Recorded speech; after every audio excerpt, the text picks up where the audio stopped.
Welcome back to the Daily Max channel, and Lupo has some new lights, the new DayLEDs. So they always had the DayLED Fresnels, but now they have a new version of them. And if you watch this video till the very end, we'll discuss the new features and differences with the previous versions of the Lupo DayLED Fresnels. And we have one of our trademark videos as well, which we're gonna record in this shed. Obviously, we're gonna shoot it when it's dark, but first let me introduce the new Lupo DayLED Fresnels. So we already know, I'm a big fan of the Lupo lights, and these are the new ones. The new, well, let me show you this side, the new DayLED Fresnels, LED Fresnels. Now, we already know from Lupo they have high CRI, high TLCI, very good quality and so on. So I won't be boring you with a very technical review, but rather focus on what has changed. So what has changed technically? So there's even a little bit more output than there was before. There's no longer a difference in output between the dual color and the single colors. Now the single colors we always used to have two bags, so we could clearly see which were the 5600 versions and which were the 3200. But we don't need them anymore because it's all in one light, dual color or bicolor as some other brands call it, but Lupo calls it dual color. Now it's even a little bit more than that, because if you change out the color temperature on these fixtures, it's not just limited from 3200 to 5600K. On the new light you have a range that extends from 2800K all the way up to 6500K. So actually you have even a little bit more flexibility to go from colors that are a little bit warmer to a little bit cooler, depending on the scenario you're shooting, whatever you need. So it's a nice feature. Okay, on the back end a lot has changed. So ergonomics wise, it's elevated to the next level, let's say. So instead of having a fixed cable like before, a fixed power cable, now you have the power con connection. So that's very easy. You just plug them in and there it is. And you even have a power con out, so you can link it and piggyback the next light on it as well. So that's the first thing. It's a very good feature. I've been waiting for that. It's a very nice upgrade. The second thing, you had this before, so you have XLR4 for powering it by batteries, like we do a lot, so like this. Now, this has always been available, but there was a difference. It was available on the 650 and on the 1000, but the 2000 had a separate system where you needed two batteries. That has changed. So now this system works in the same way with a single battery for the 2000, the DayLED 2000, just the same. So you don't need a special system with two batteries anymore. You can power it from one single V-mount battery. The drawback there is, of course, that because of the limited power of a battery, you'll have a little bit limited output. That's the trade-off you have to make. But still, it's nice and easy, and you can do a lot with it. The whole construction has changed a little bit as well. I don't know how obvious it is. It looks a little bit more stylish, but it's also a little bit more heavy and even more rugged than it already was. The handle on the back has gone, which I personally find a pity, but I think that's more a personal thing because I was so used to working with the lights. But still, it looks quite nice, especially the electronics are protected a little bit better in all the lights. This is actually the same shape, this part, for the 1000, the 650 and the 2000. It's just that the front end is a little bit different. Customers who already had a 650 might say, and that is quite true, the 650 used to be a small light, but now it has grown to a rather large light. So the new construction of the barn doors is a huge improvement, and it is now completely toolless, very easy, very rugged, so you don't need anything, and it works every time. It's quite a good system. All right, fixed in place and it works. This is better than it used to be. On and off, it's really no more of a hassle. They used to have little clips here for applying filters. those have gone as well. That's a little bit of a pity, but well, perhaps nowadays it doesn't get used a lot. So. And as we always do, we have prepared a little bit of a scene in our trademark style, let's say. We're gonna make a point of lighting everything, or as much as we can. We have all the lights at our disposal, but with DayLED Fresnels. But anyway, have a look at our demo clip.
This is the location where we shot the video you just saw, and I always wanted to start the scene with that typical Doug DeMuro style introduction. Anyway, this is where we shoot it, and the first part of the video starts outside, so that's shot here.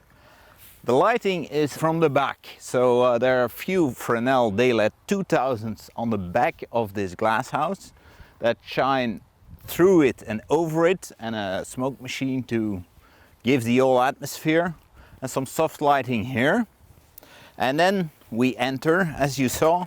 It's pretty much empty, but it's how you light it to make the atmosphere. We have a close of you looking in, so your face is there, and the door will be open obviously, and you'll be lit by this. So you look in, and this will be empty, but the one light there is waggling around, so you'll be looking in and directly be focused on that light. What is that, right? And looking intently at that. Nowadays you might use a soft light, something like a panel for a key light, but you can work with a Fresnel light and a diffuser, which works perfectly. The key light will be mainly one of the DayLEDs. For instance, this one is a DayLED 5600 through the diffusing screen with a little bit of a grid, so we can make sure our light stays in a contained space. We're gonna use 3200K on the camera as main setting. If we want it a little bit warmer, we take, now we can, a color setting on the Fresnel a bit below 3200. We have moonlight shining into our barn and on the outside, and that is something we create with the DayLED 2000. So it's a LED fixture that reproduces something like 2000 watts. It's also one of the new bi-colors, so it's now set to 6500K, and the camera is set to 3200. So it gives us the nice bluish tint that you would expect from a moon. Then we have, so actually you do two times the same thing, but we shoot it from a different angle. And then we have number 10, the easy shots first. just to build your confidence. So we have the light that, the light is still in here. So you hold it, and then there's a light that starts pulsating there. So we'll have a shot from the angle where that camera is now. So you'll watch over your shoulder, so your attention shifts from here to what's happening there, right? And then she moves on, she sees the pulsating light.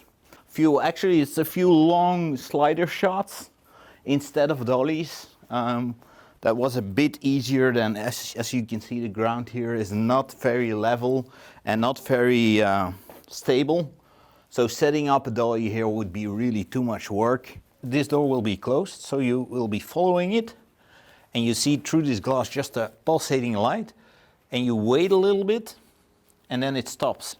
Then you open up the door and move in a little bit. We really wanted to end the video on high key lighting, because all our videos are really normally very moody, as you saw, dark places and so on. We've never had a video with high key lighting, so this should be one. So this is the final shot where there's finally high key lighting on our subject, which comes on.